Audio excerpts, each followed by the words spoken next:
అధ్యక్షుని కోసము అధ్యక్షుని బాధ్యత కోసం ఎవరైనా అడగచ్చు. అడగడంలో ఎలాంటి తప్పు లేదు.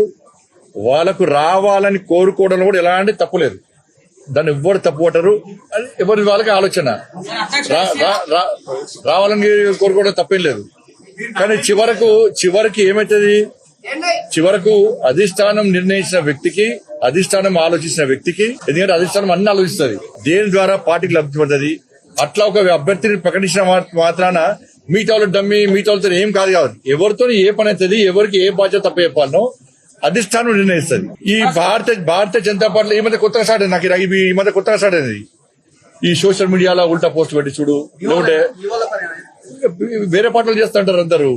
చంద్రబాబు నాయుడు గారు లేకుంటే ఇంకో నాయకుడు చెప్తే అధ్యక్షుని పెట్టేటటువంటి పార్టీ భారతీయ జనతా పార్టీ కాదు. భారతీయ జనతా పార్టీ దేశంలో అధికారంలో పార్టీ, అనేక రాష్ట్రాల్లో అధికారంలో పార్టీ, ప్రపంచంలో అత్యధిక సభ్యత్వం ఉన్న పార్టీ భారతీయ జనతా పార్టీ.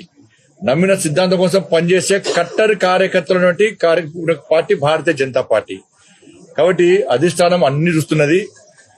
ఎవరైతే పార్టీకి వ్యతిరేకంగా వ్యవహరిస్తారో, ఎవరైనా ఇప్పుడు పెట్టలే సోషల్ మీడియా ద్వారా గాని ఇతరత్ర వాళ్ళకున్న మీడియా సాధనాల ద్వారా గాని పార్టీకి వ్యతిరేకంగా, పార్టీ అధిష్టానం నిర్ణయించిన అభ్యర్థికి వ్యతిరేకంగా ఎక్కడ ఏం చేసినా కూడా పార్టీ చాలా సీరియస్ గా వ్యవహరిస్తుంది.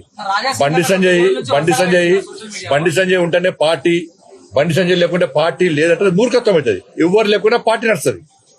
నరేంద్ర మోడీ గారి నాయకత్వంలో, జేపీ నడ్డా గారి యొక్క నేతృత్వంలో పార్టీ తెలంగాణ రాష్ట్రంలో ఎట్టి బస్సులో రాబోయే రోజుల్లో అధికారం రాబోతున్నది.